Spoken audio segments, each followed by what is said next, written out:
Zer da zuk aurkitu nahi duzuna, etengabe bilatzen duzuna.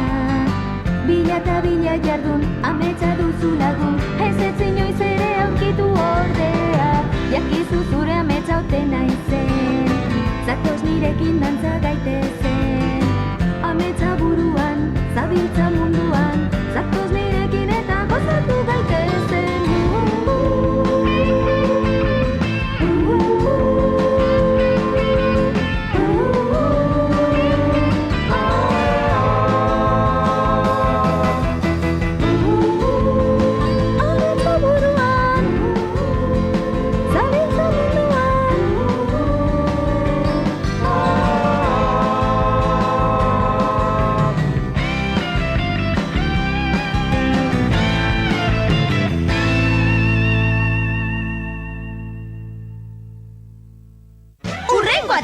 Gure ahizpak kaiaren proiektuan parte hartzea onartuko du. Tonami berriz mendeku hartzeko planarekin aurrera doa. Tonami eta gure ahizparen arteko adiskidetasuna sendotuz doa. Zer egingo du Arimak hurrengo kapitulua 14 egun 4. atala. Ez zuen galdu!